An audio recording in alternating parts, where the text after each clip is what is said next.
Various forces are squeezing South Korea amid the conflict in the Middle East, creating a dilemma for Seoul's policymakers. Chief among these factors is the typically unconventional social media request US President Donald Trump made over the weekend for South Korea and other countries to help keep the Strait of Hormuz open, as Iran has been trying to close the crucial oil shipping route. Trump named South Korea directly, along with China, France, Japan, the UK, and others affected by this artificial constraint, calling on them to send ships to the area.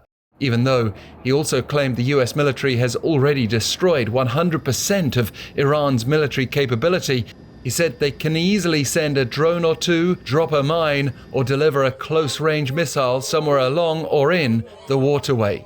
South Korea currently has its Cheonghae naval unit made up of a destroyer in the Gulf of Aden for anti-piracy operations, and it has a history of being deployed near the Strait of Hormuz too.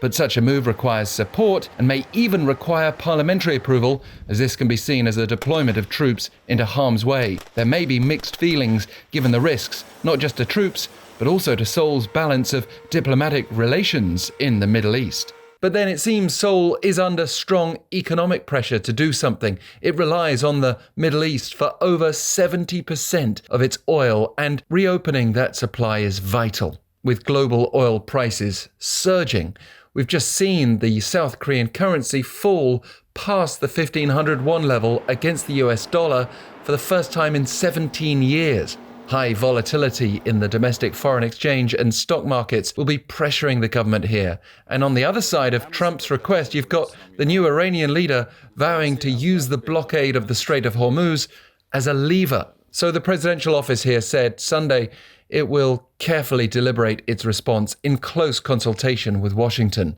An official said the safety of international maritime routes and the freedom of navigation align with the interests of all countries and are protected by international law. Seoul will be particularly careful not to weaken its alliance with the US, as Trump has warned of negative consequences for those who don't help. In particular, the country needs to be mindful as North Korea's continued to build up its weapons of mass destruction arsenal at a time when key American missile defense systems that have been stationed in South Korea appear to have been moved to the Middle East.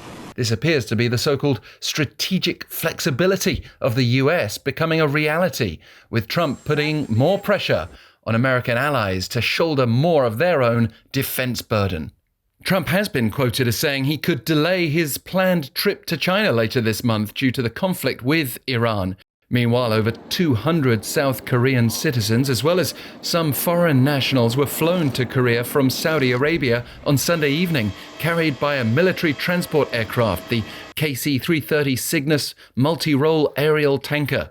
President Yi thanked those involved in the operation, codenamed Desert Shine, after thousands of South Korean nationals were left stranded in the Middle East due to the conflict.